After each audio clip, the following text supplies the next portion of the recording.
You know, we're not sad. We're not sad. We're just not 21 anymore. You know, I'm 29 years old, damn it, and I want to sit in a comfortable chair and watch television and go to sleep at a reasonable hour. Yeah. Don't say hello, 'cause I got high again. I forgot to fall. We're in a time when young people are going out less, when people have less money in their pocket. We've had a cost of living crisis and 14 years of austerity. You know, the money people have as disposable income is not as much as it once was. How much does the average Brit spend on one night out? Spend a lot on a night out. Okay.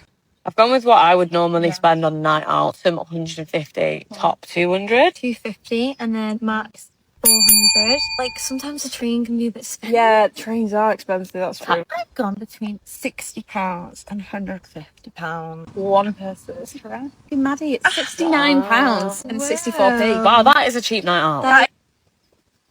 I think ultimately the challenge is comes down to cost with the logistics. Everyone keeps on saying it's the cost of living and how prices are going up. But however much you want to support your clients or your fan base, promoters are having to put cost up. It's the fear of everything being recorded. If you went out and got pissed and fell over or threw up, we laughed about it. It was hilarious. You'd sit with your friends the next day in your pajamas, laughing and howling about the night before. Because it stayed within your friendship group. Yeah. Now it goes online and people get shamed. I do remember, like, my daughter, actually, she used to kind of come out with me and my friends because she knew that me and my friends would be somewhere, it'd be kind of fun, and I'm not saying that her friends weren't, but it was, I think everyone just kind of dispersed and went home, and it was, you know, over, you know. Right then, welcome back to Blighty Blighted. Now, I've been watching the social media news again, always a mistake at my age, and I keep seeing these stories about young people not going out anymore. And you know what? I don't blame them one bit. My grandson tells me he can't afford nights out. Pubs closed down and entry to nightclubs are apparently now ridiculous. I'm at least 50 years past my time for having a night out, as the youngsters say, but when I was a lad in the 50s and 60s, you could go down the local with a couple of bob in your pocket and have a proper evening.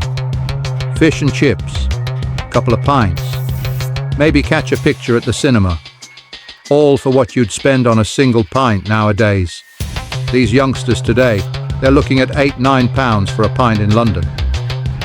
£8. That's more than I earned in a day back then. But it's not just the money, is it? I walk through town centres now and half the shops are boarded up. The other half are betting shops or those dreadful fast food places. And the behaviour you see and hear now, groups of boys and now, weirdly, girls up to no good just loitering about. No respect for anyone. Makes you want to cross the street. And I'm not easily intimidated.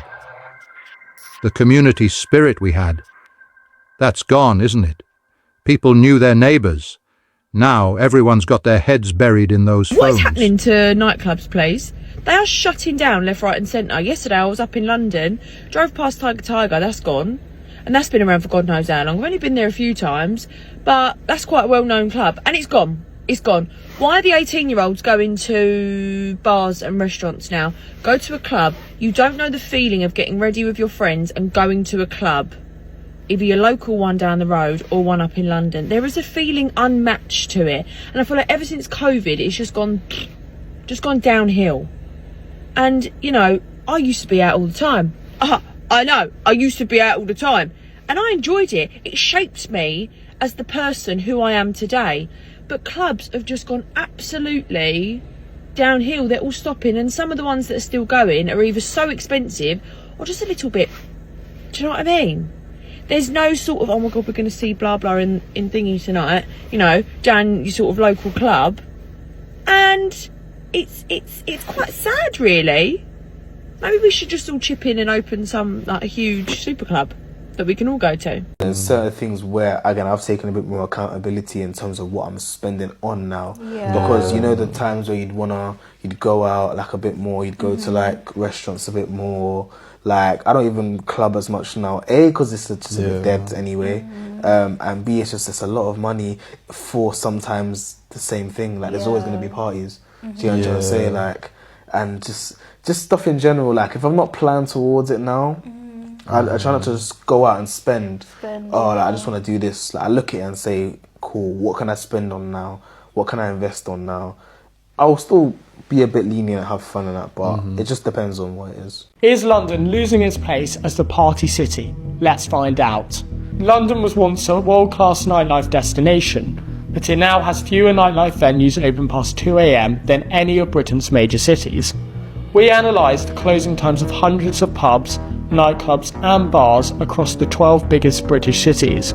London ranks the lowest out of 12 cities, with under 6% open after 2 a.m. on Friday and Saturday. The capital has long lost its reputation as a 24-hour city. Between March 2020 and December 2023, over 3,000 nighttime economy businesses closed in Greater London, the steepest fall for any region in England. So why is this?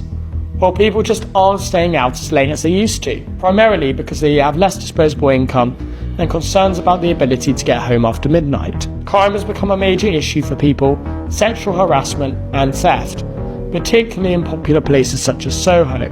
So London's nightlife is not what we once knew, and now it's in the shadow of Manchester, where 24-hour buses have been introduced for 2 of its major routes through Greater Manchester, and a new Co-op Live arena venue has opened to host live music events. So it is now time for the government and Sadiq Khan to act, before London falls even further behind. After work it was red hot. We thought we'll go to a few pubs and get tea. We went into 3 different pubs and they were all dead. It was like, where is everyone? You know, since lockdown everyone's realised you can get smashed in your garden. Fucking twats, they've ruined my fucking social life. Building your fucking bars and your gardens, saving your money. Fuck that shit, get in the fucking pub. What was that? What was you gonna say?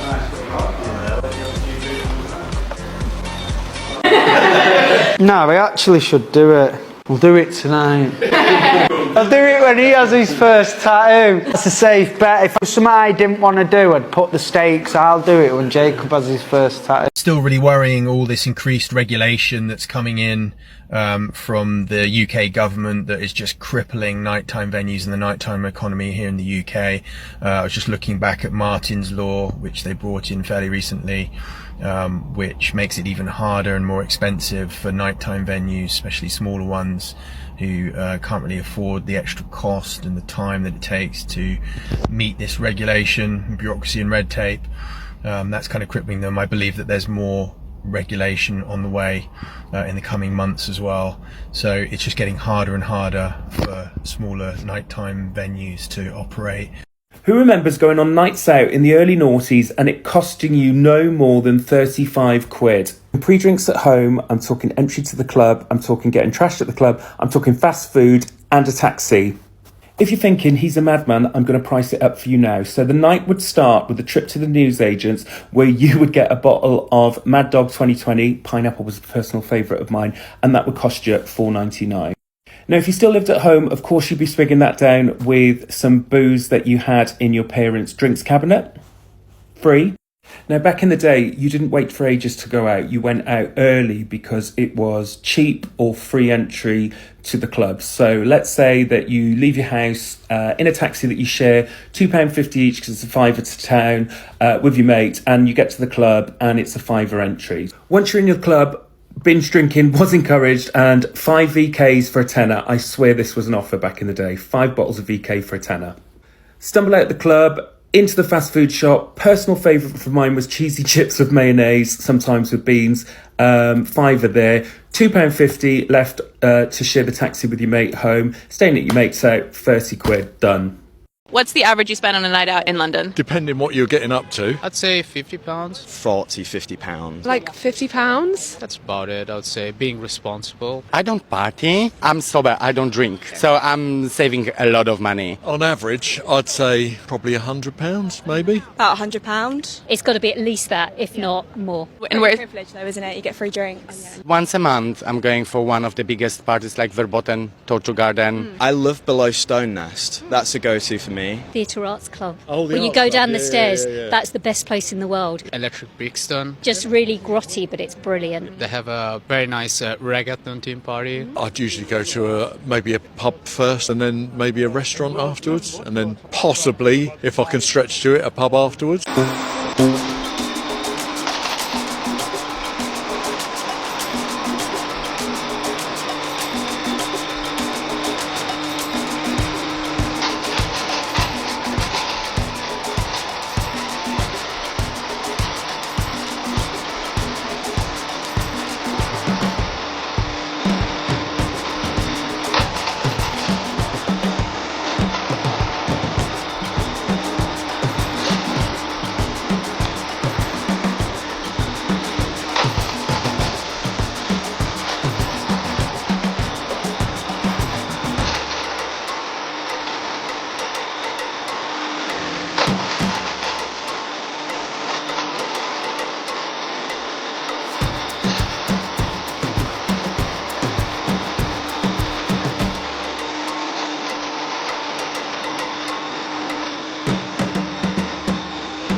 How are we doing, you lovely TikTokers? Yes, I am hungover, extremely hungover. I actually feel like a rusty bag of spanners being dropped out of the back of a van. Yes, but this is a grouchy, ranty post because of how much money I spent yesterday. Now, I haven't been out for a while, so my friend and I, we did a brunch up in Wardour Street, and I live up in Hertfordshire. So from start to finish, there was two of us. And with the brunch, we split the brunch because we didn't want a huge meal at 1 o'clock in the afternoon because we wanted to drink. Have a guess on how much it cost me from door to door? Nope, higher. A little bit higher. So it cost me today. So I've gone through and had a look at my bank, on my online banking. And from door to door, taking into account that we split the meal, just because we weren't that hungry. 272 fucking pound. Yes, you heard that correct. 272 fucking pound. And we were finished by 8 o'clock. Now we got there at 1:30. Okay, now I obviously haven't been out in London for some time, but I've completely forgotten how expensive it was. So £272 I spent on my own getting from, no, that wasn't a cab, that wasn't a limousine to the event, it was a cab from my house to the train station, train into London, then a tube, and then drinks. 272 fucking pound. Suffice to say, I will not be frequenting that establishment anytime soon. Was it worth it, you said? No, because I feel like I've been beaten up and dragged through a hedge, kicked, set upon by 4 different people, and a partridge in a pear tree. I wonder if you guys have seen those posts that are going around saying there'll be no more clubs by 2030. And I've been reading them and seeing all the comments that young people are putting in these posts. Like, you know, people are saying, hey, do you care if there's no more clubs? And it's the same answers over and over again. It's too expensive and clubs are dangerous. How lucky were we to be brought up in a time when raving was just amazing and it wasn't dangerous and it was just everybody coming together. And I feel so sad that the younger generation don't get to experience that. I don't know, what do you think? Literally just remember this happened last night, yeah? So I'm at my event, I've walked by the bar and my boys with 2 girls and called me and been like, yo, do you want to do a shot with us? So I'm like, alright, cool. He's ordered 4 tequila shots, yeah, I think Casamigos or whatever. They've handed him the bill and I've seen it. It's like £98.56 or something. Like, it was so random. First of all, I don't even understand that. Like, what are the drinks prices? That makes no sense, yeah? But £100 for 4 shots, that is insane. Bro, he's looked at me, yeah? I was just saying to him, I said, bro, don't show signs of weakness in front of the girls. That's in 100 Great British pounds. Bro, he said for £100, I'm keeping the glasses. What are they talking about? That is ridiculous. I'm so happy it was my event because we had drinks in the back. But the cheapest bottle on the menu was £500 plus service. That's like 560, 570 pounds for a bottle of alcohol that costs 34 pounds in the shop. That makes no sense. I'm not going to lie, yeah? I'm not going to lie. This club, sensational, amazing. Like, is literally one of the best clubs I've seen. It might be one of the best, like 600 cap venues in London. Like, it's ridiculous. But they know it. Oh my God, £600 for a bottle of alcohol. That's the starting price. That's the cheapest bottle on the menu. That's insane. You know what the maddest thing is, yeah? The whole point of buying a bottle is that it's cheaper than buying drinks. But even at £24.89 or whatever it is that worked out per drink, yeah, it's still cheaper. £25, you get 28 shots in a bottle, 14 doubles. I know this. Can't say I blame the young ones for staying home when going out means spending a fortune just to deal with all that nonsense.